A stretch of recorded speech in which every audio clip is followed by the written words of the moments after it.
ఇది మన సనాతన ధర్మం యొక్క గొప్పతనం. మన యొక్క సనాతన ధర్మంలో ఆ పరమాత్మ యొక్క అస్తిత్వాన్ని ఈ సమస్త ప్రపంచంలో ప్రతి ఒక్క అణువులోనూ చూపించారు. ప్రతి ఒక్క అణువులోనూ మన శాస్త్రములు పరమాత్మ యొక్క అస్తిత్వాన్ని మనకి చూపిస్తూ ఉన్నాయి. కాబట్టి ఏదో కేవలం విగ్రహాల్లో మాత్రమే కాదు, సమస్త ప్రపంచంలోనూ ప్రతి ఒక్క చోట కూడా పరమాత్మ యొక్క సాన్నిధ్యం అనేది ఉండనే ఉన్నది అనే విషయాన్ని మనకి ఈ ధర్మం అనేది తెలియజేస్తూ ఉన్నది.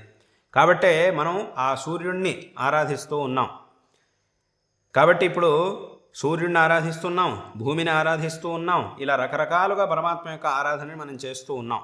కాబట్టే ఎవరైనా ఒకటి విగ్రహాన్ని ధ్వంసం చేసి మీ దేవుణ్ణి ధ్వంసం చేశాము అని అంటే అది అయ్యేది కాదు. ఎందుకంటే నిజంగా ఈ ధర్మాన్ని, ఈ పరంపరని ధ్వంసం చేయాలంటే సూర్యుడిని ధ్వంసం చేయగలగాలి. సూర్యుడిని గనక ధ్వంసం చేస్తే, ఎందుకంటే మనం ఆరాధించేటటువంటి సూర్యుడు సూర్యమండలంలో ఉన్నాడు, ఆ సూర్యుడిని గనక ఏమైనా ధ్వంసం చేయగలిగితే అప్పుడు ఈ ధర్మాన్ని ధ్వంసం చేయొచ్చు. అథవా ఈ భూమినే ధ్వంసం చేయగలిగితే అప్పుడు ఈ ధర్మాన్ని ధ్వంసం చేసినట్టు అవుతుంది. కానీ అది ఎలాగైతే కుదరదో ఈ ధర్మాన్ని ధ్వంసం చేయడం అనేది ఎప్పటికీ కూడా కుదరదు. ఎందుకంటే మనం పూజించేటటువంటి భగవంతుడు సర్వత్రా ఉన్నాడు. కాబట్టి అటువంటి మనం ఈ ప్రపంచాన్ని ధ్వంసం చేయడం అని అంటే మనల్ని మనం నాశనం చేసుకోవడం అనే అర్థం.